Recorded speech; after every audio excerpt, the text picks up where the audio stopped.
10 seconds remaining. Radiant team ban.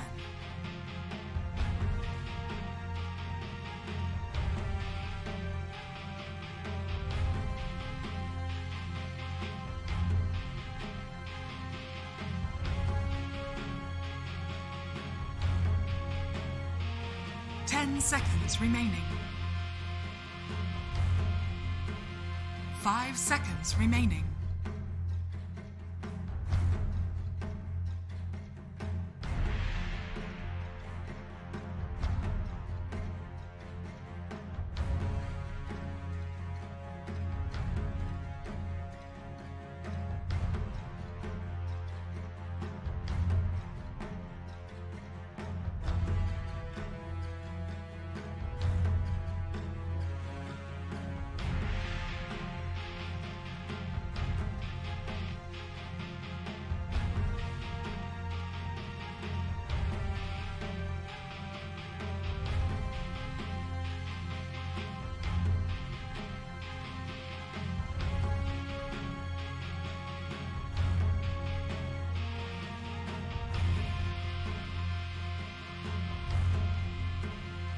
OG's turn to ban.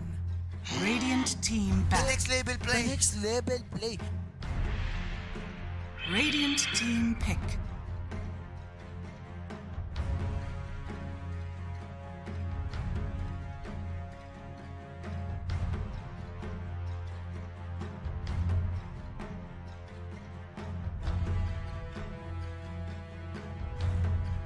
Ten seconds remaining. 5 seconds remaining.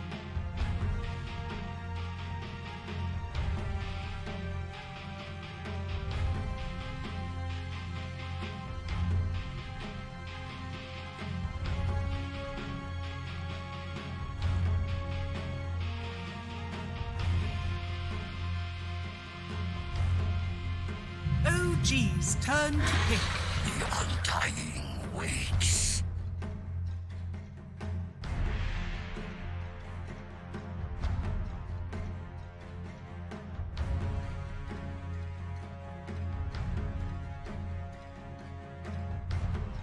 Ten seconds remaining. 5 seconds remaining.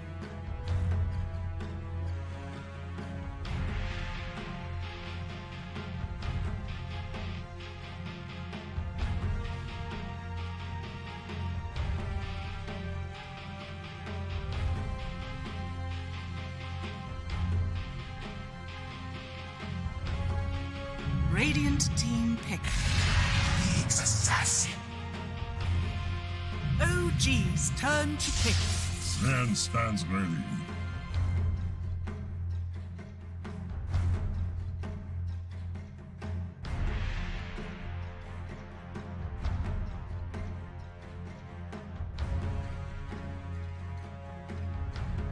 Ten seconds remaining. 5 seconds remaining.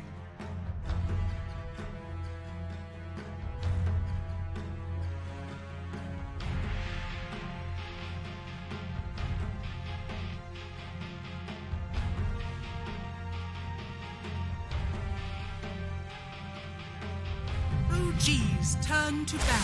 Bad Rider!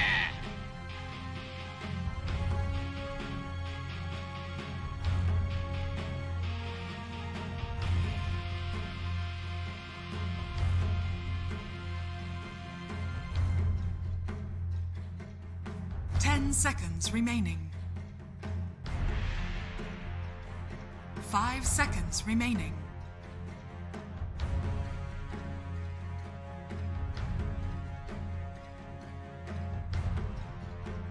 Radiant team ban.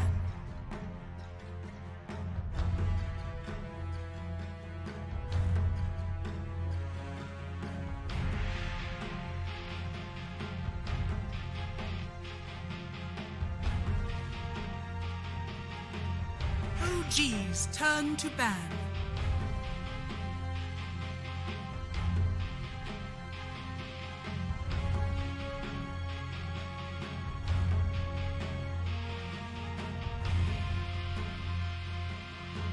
Radiant team ban.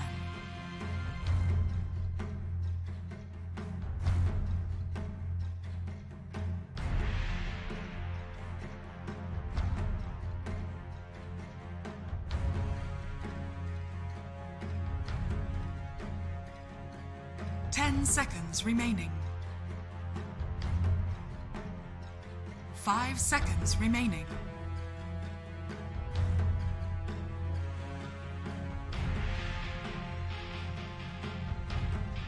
OG's turn to pick.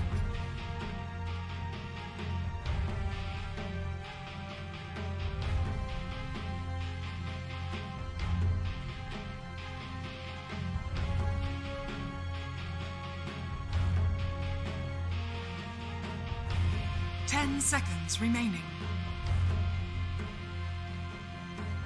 5 seconds remaining.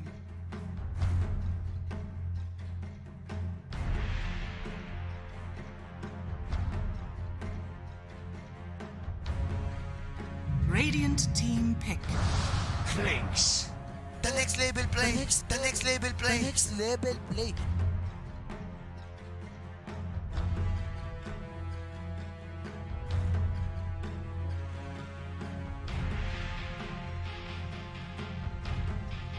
Seconds remaining. 5 seconds remaining.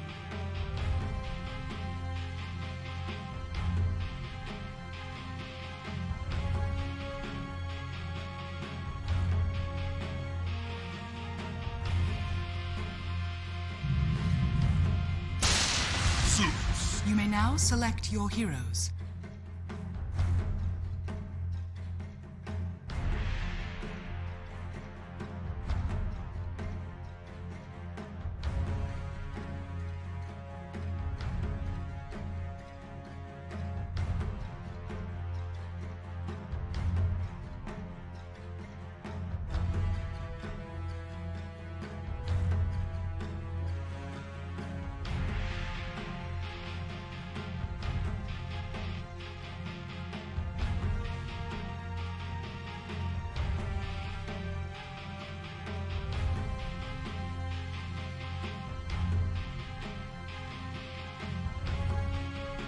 Seconds remaining.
Sunset. That wasn't. Prepare for battle. Thank you, Shiver. Cinderin is not laughing. Holy shit. What? Did you wake up on the wrong side of the bed today, young man? Did you see my shirt, by the way? Look at my shirt. Open it up. Take a gander. Oh, you switched for that. You switched for it when it got picked, right? I have. Do you really think I switch clothes that often? Actually, no. You were wearing it the last 5 days. Yes, just waiting for one team to finally pick Nyx Assassin. What a... I really don't like this hero, actually. I'm not a fan, personally, but can you tell me why they picked Nyx? I'm actually interested. Good question. Like, what was that, third and fourth? I think that's one of the things that's so interesting about this OG team is that I think a lot of the times when they do these creative strategies, there's no... It's not immediately obvious why they're picking the heroes that they are. And I think sometimes it's going to click after the game, and sometimes maybe it's an experiment for themselves where they're not... Like, they have an idea, but it's not... Maybe it doesn't work out exactly the way they want. What I imagine here is that they're considering Nyx a pretty decent counter to Bloodseeker, because you have a guaranteed way of stunning him every fight. He has to cast Blood Right. You can always Carapace that spell. You can't really rupture Nyx either without getting stunned. He will always be able to Carapace stun you. So there's like some sort of guaranteed way of controlling that hero in the spot. And on top of that, you have another hero. Nyx was picked third, right? So they saw Lina... They saw Lina, Bloodseeker, and Undying, I believe, at the time. Good hero matchup against the Lina. Again, Carapace against ground cast spells like Light Strike Array and Dragon Slave. You're going to get stunned. You can't do the full combo. And on top of that, maybe they just like it as a lane support for a ranged hero. Usually you want a melee support in this patch. I would say when you have a ranged carry in the same lane, you want some sort of boy just on the front tank up. You see him right now, blocking out that Aramis stun. That's trading. He's not going to win this trade. I think the most interesting thing, although this Clink's pick, as the panel was kind of talking about, has not been picked in this tournament so far. Mid one is going to be using that hero to... I know you're a real fan of this hero, especially when he got changed back to like the 5th time that Death Pact is his ultimate now. That's a bit of an exaggeration, but you kind of get the gist. They don't really have one of those like crazy combos where you eat an Enchantress creep, which I assume still works. So what's the deal with this hero?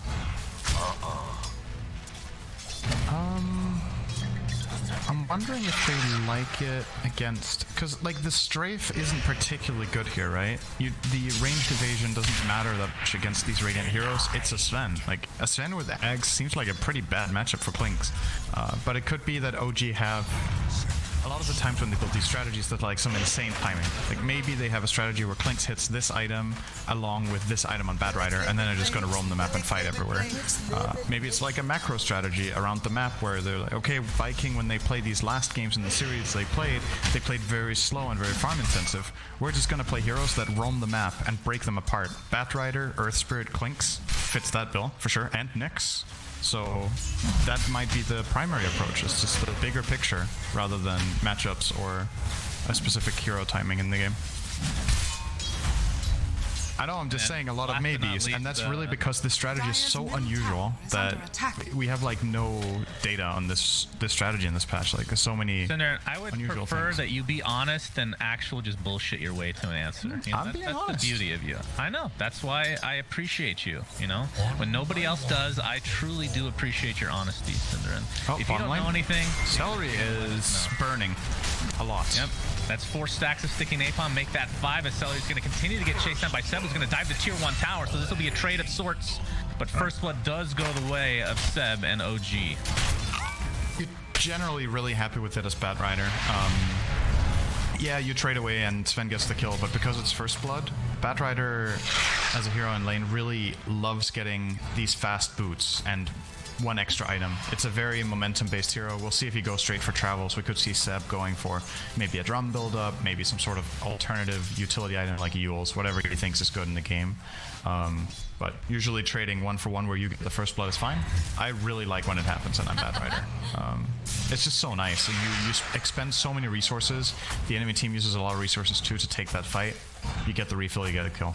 Straight back in action. And again, Celery is actually... I think this time there won't be a trade, Shannon. I think he's actually just flat out going to die. That is a lot of damage. Another 5 stacks of sticking napalm. At all. They seem a little unfamiliar with this lane matchup. Did they both get sticky together 4 times in a row, I want to say? Well, Shad still has 7 stacks, but I don't know if Seth can actually pursue this any further. Oh, he's playing With break. 8 stacks, here it comes. Oh my god. More aggression from Soxa. That is an actual super easy kill once that many stacks are apart. You know what the word is for Bottom lane is a this? disaster. That's disrespect. If you don't start yielding to Bat as a melee hero when you have 5 or 6 stacks and you start farming creeps, you're just not respecting the hero.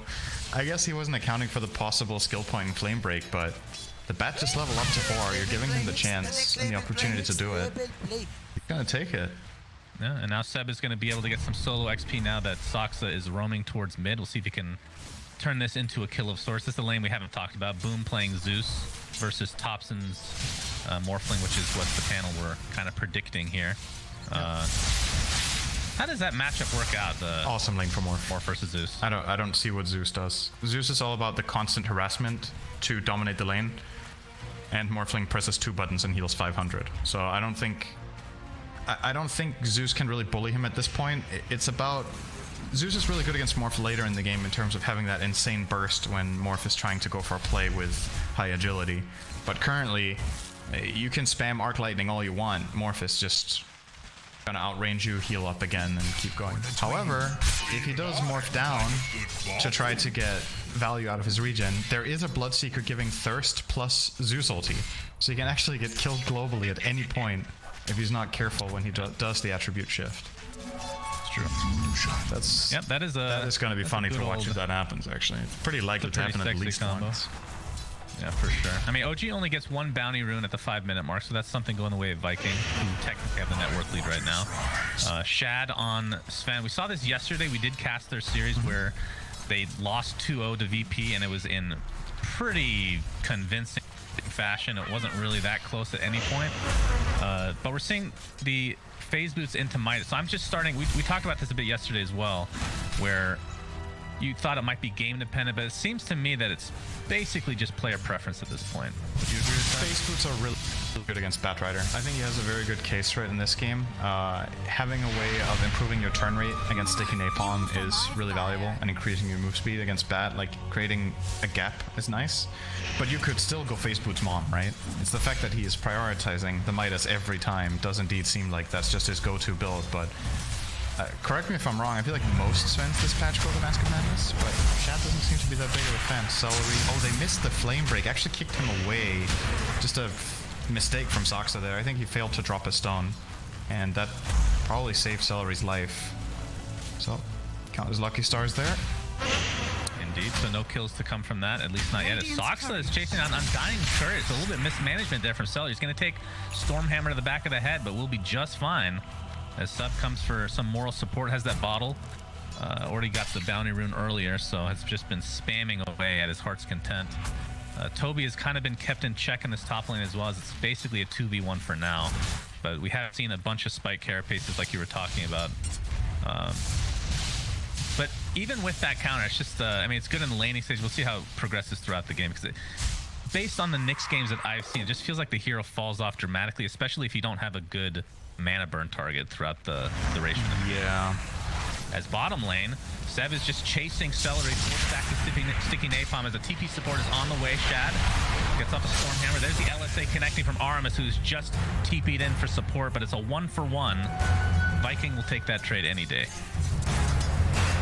Yeah, that's pretty... I mean, yes and no at the same time, because you were the team that had to TP rotate, so now your Bloodseeker's that bit more vulnerable, but at the same time, how are Clinks plus Nyx gonna kill this guy right now? That is kind of hard to see. So. Is under attack. Probably fine. Oh, Aramis is gonna meet Soxa in the river. Gets off the Dragon Slave Silence shortly after those. Soxa's not gonna be able to roll and connect. That could have been a setup for a kill with Thompson here. Thompson just wait for him to boom. So he's gonna come from some support as well. Thompson does have that bottle. We'll be getting this DD rune. Looks like he's just gonna go straight for the shotgun, the E-Blade. First item. Yeah, some good synergies in his team too. It's not only about his own single target burst, but they can synergize it with Earth Spirit, with the Batrider, and with the Nyx. Clinks, not a fan, but the rest of his team really do love some E-Blade action. I think it's also, again, it's about the bigger picture of how they want to play the game, right? If OG are aiming for this playstyle at around the mid-late game where they just start chasing heroes around the map and disrupting farm patterns, then E-Blade is your go-to ganking item on Morphling. It's the highest damage per gold you can possibly get in that stage of the game. So, yeah, I like it. I think OG, things are going according to plan. Like, it's not fully clean, but considering what heroes they have and how relatively weak they could be in the lane stage, the fact that they've broken even, I think you're pretty happy with that. Yeah, it looks like OG has spotted this stack of Ancients here in Viking's Triangle. They're going to ward it up with Soxa as well. try to block things out, but that's obviously a Sven target as Dying's going to die in the bot lane, but we're going to focus on this triangle for now as Boom's going to get some help with Armis with the LFA connecting onto Soxa, but very little mana for Boom to actually finish anybody off here. So Soxa rolls away to safety. But it looks like Seb got that kill on Undying in the bot lane. So Seb is off to a really good start. Second in net worth, 4-2. Is that on the way right now? Yep. 9-minute travels, and on an offlane bat, that's a very good timing. If it's mid, it's more or less the norm to have it around this time or maybe a bit earlier if you're having a good game, but in that offlane, it's a really, really nice timing. And let's keep in mind, it negated a lane dominator as well. You won the lane against Undying. That is half the hero's purpose, is winning this lane, and it failed. So, yeah, Sven's farm is alright, but your own game on Undying is not hot right now. Top lane, we're going to see the Rupture for the first time this game into the Blood Right. It's going to be an easy kill onto mid one. So Klink's obviously a good target to be able to lock down like that. Middle tower is under attack. Fortunately, No-Tail did use Spike Carapace, but that's really not going to do a whole lot against 3 other heroes. But the question is, can Sven come and farm this camp? He has Iron Talon, so that'll definitely help. He has his Midas, which he has already used. So, I mean, in terms of timing, it's like, you may not like the Mask of Madness will help him farm Ancients a little bit easier, but he's farming decently well at the very least right now. He's just only going to amplify now that the Ancients are here. Here we go. Radiant's middle tower. They have not dewarded this ward as of yet, but should be a freebie for them. Does require 3 of them to be in the vicinity, though, just to make sure he can get this. More stacks to come as well in this medium camp. So we'll be going for the Echo Saber first, and then depending on the game, do you like Ags after that, or like a BKB perhaps? Ags is amazing against Klinks, but I don't know how well it fares against the rest of the lineup. The Nyx Carapace can be pretty annoying for him to deal with, I would imagine. You're also playing against Batrider, who really... You don't really want to jump into this hero. Not necessarily like, oh, wait a second. It's like a really good roll. Very nice flame break. He's going to get the lasso off as well, which is going to be an easy kill, but the question is, can OG get out before the rest of these reinforcements end up taking them down? Seb able to Firefly to the lower side of the map here, but Shad is there waiting. But again, he doesn't really have that much damage, and Seb is super fast. Toby does have Rupture. We'll be getting it up. The TP is going to be there, and it's enough. Seb gets away. That is so much space. Looks like Soxa got away as well. My goodness. That is so much space. And OG are immediately going to use that to take over the triangle as well. No-Tail gets in there. He blocks the big camp again, and body blocks the medium camp. So a lot of farm being taken away from the Sven at this point. In the meantime, all 3 of OG courts are pretty happy in this game. It's only really the Sven for Viking that's doing well. Okay, Sox is just rolling by for efficiency here. So I was also thinking about, oh, hang on, Nyx is fine. We were talking about how Nyx has a tendency of falling off later in the games if mana burn isn't good enough. I think Radiant are scanning. I want to say there's a second thing that makes Nyx really good, and that is if Carapace is consistently valuable. And usually what makes it fall off is that heroes get BKB, right? But if you look at this game, there's a couple of heroes that Carapace is really good against that really don't want to get BKB. The Lina 4 doesn't want to buy it. The Bloodseeker probably doesn't want to buy it either as a 3. And then you have the Zeus, who also doesn't want to buy it as a mid. Sven wants to buy it eventually, but he'll probably get another item on the way. So I think Nyx will maintain pretty good fighting value for a while in this game. And you can see he prioritizes it, right? He's going 1-1-4, not even maxing Impale or at least getting extra points in it. Be 3-1-2, sometimes you see 2-1-4. Flat out just instantly boosting up that Carapace. It's the most valuable spell this game. Yep, definitely prioritizing that. Mid one, by the way, picks up an Orchid. Was trying to get a kill with that. We'll talk about that in just a moment as No-Tail's going to get Laguna Bladed. Does get the Spike Carapace off, which, again, Blood Right. We'll get Ruptured, though, and brought down very shortly after with... Okay, Zeus wants it himself. All right, boom. You got it, buddy. So, Klinks is an interesting hero in terms of itemization, historically speaking. Orchid used to be a thing a long time... Okay, things could have changed by now. I haven't really seen him recently. Orchid used to be a very common thing for him a long time ago. But I want to say in his last iteration, it was rarely picked up. It was mostly just like a desolator into like diffusal or something like that, as Toby is going to get destroyed. So talk to me about this Orchid on this iteration of Clinks, which is the super old version, I guess we could call it. It's a good way of keeping the mana flowing. The hero has inherent mana issues because you want to use Searing Arrows all the time for farm efficiency. Skeleton Walk is 75 mana, you cast it all the time to run around. You want to use Death Pact off cooldown, so there's a lot of things that you need to keep going. It solves that problem, and it gives you solo kill potential. Again, fitting OG's strategy of catching heroes off. You want to buy the item that allows this Clinks to pose a solo kill threat. No tail, Carapace. Tail gets off the Vendetta as well, but there's Shad getting lassoed up and brought down immediately. A terrible loss there for Viking, but they're going to continue to fight, it looks like, as they're showing off the Orchid. A beautiful impale from No-Tail onto 2, into the roll-in from Sox. It doesn't have his magnetize on the 45-second set. Continuing the pressure with that Flame Break, as the Blood Right's going to deal a little bit of damage, but in the meantime, 4 have died for Viking. OG are just running away with this. I don't want to call the game. It's not even remotely close, obviously, as Thompson does have the E-Blade, by the way, but this is looking like Viking from yesterday, where they're just... so far has not been that close, which is not what we saw in the group stage at all with this team. And one of the things that's a common denominator in their games, in my opinion, is that they draft lineups that lack a little bit of play potential, right? They had 2 mid-Dooms yesterday and offlane Tides, and today they have a mid-Zeus and an offlane Bloodseeker. So what's your catch? Like, how do you start fights? How do you put pressure on the opponent? You're very much reliant on farming your side of the map with the Sven and protecting it, but you don't have good ways of solving when you get skirmished on. You don't have any save, except Soul Rip, but Soul Rip's really not good in this game against these heroes. They're going to get repositioned by Lasso, he's going to get silenced, Earth Spirit's going to jump the backline. Morphling one-shot bursts people, so you don't even get to heal them. I think strategically they're just a bit too inactive in their games. And it's interesting to me because Viking, one of the things that really stood out to me and impressed me a lot about this team was their willingness to push towers and make moves when they kind of made a splash. They ran these strategies where they had Dragon Knight and they were playing Boom on his Queen of Pain, seemingly destroying every game until it got banned.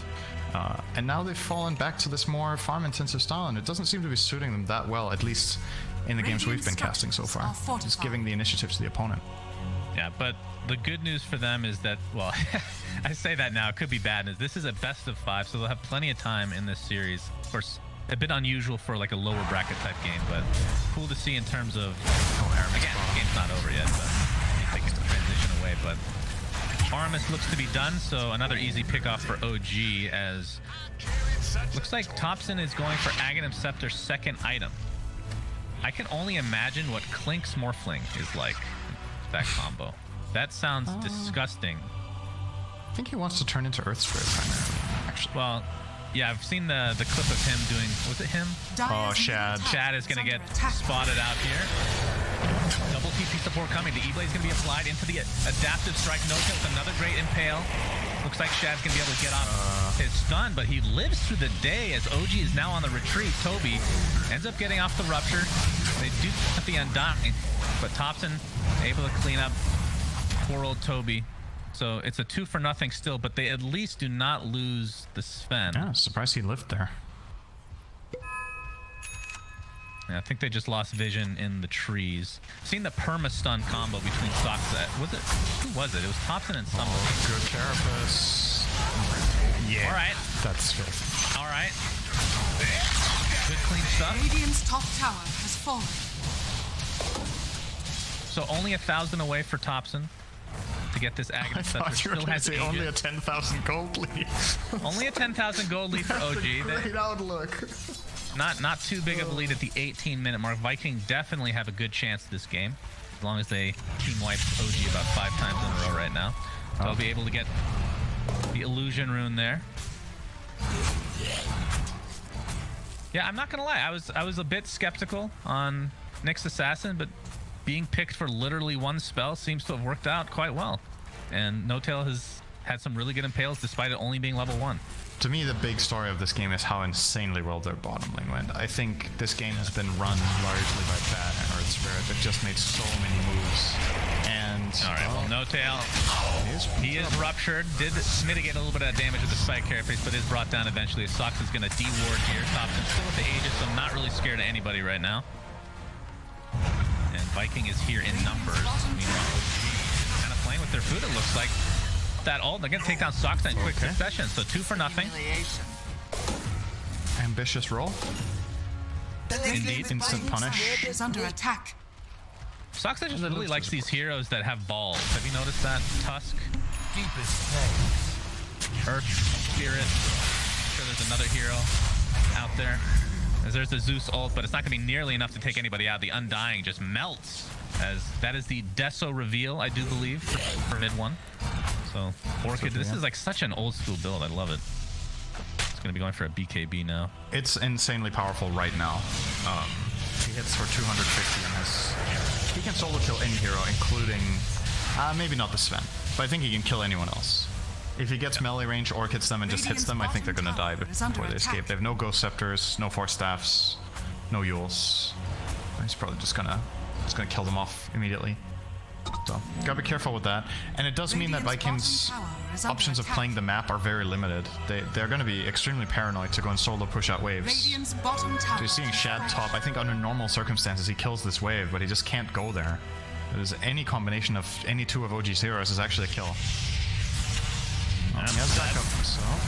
Atos is there for now, but he is so fast and has a Blink Dagger Force Staff on top of the boost of travel.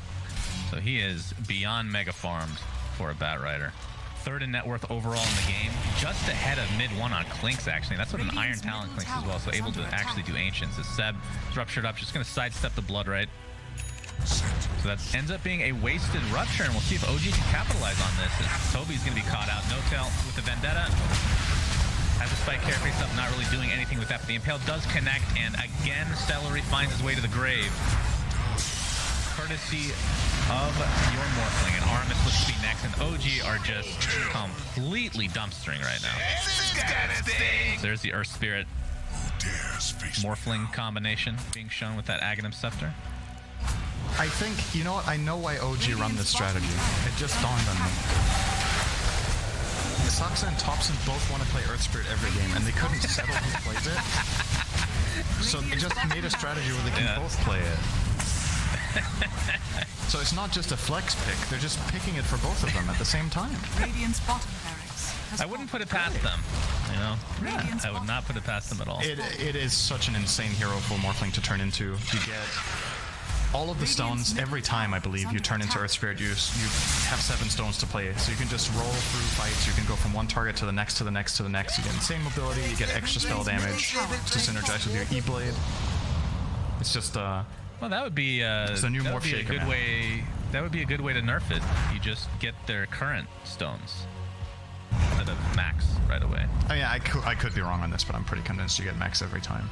I just assumed you're right, but you're right. You've been wrong so many times that I can't just take your word for it.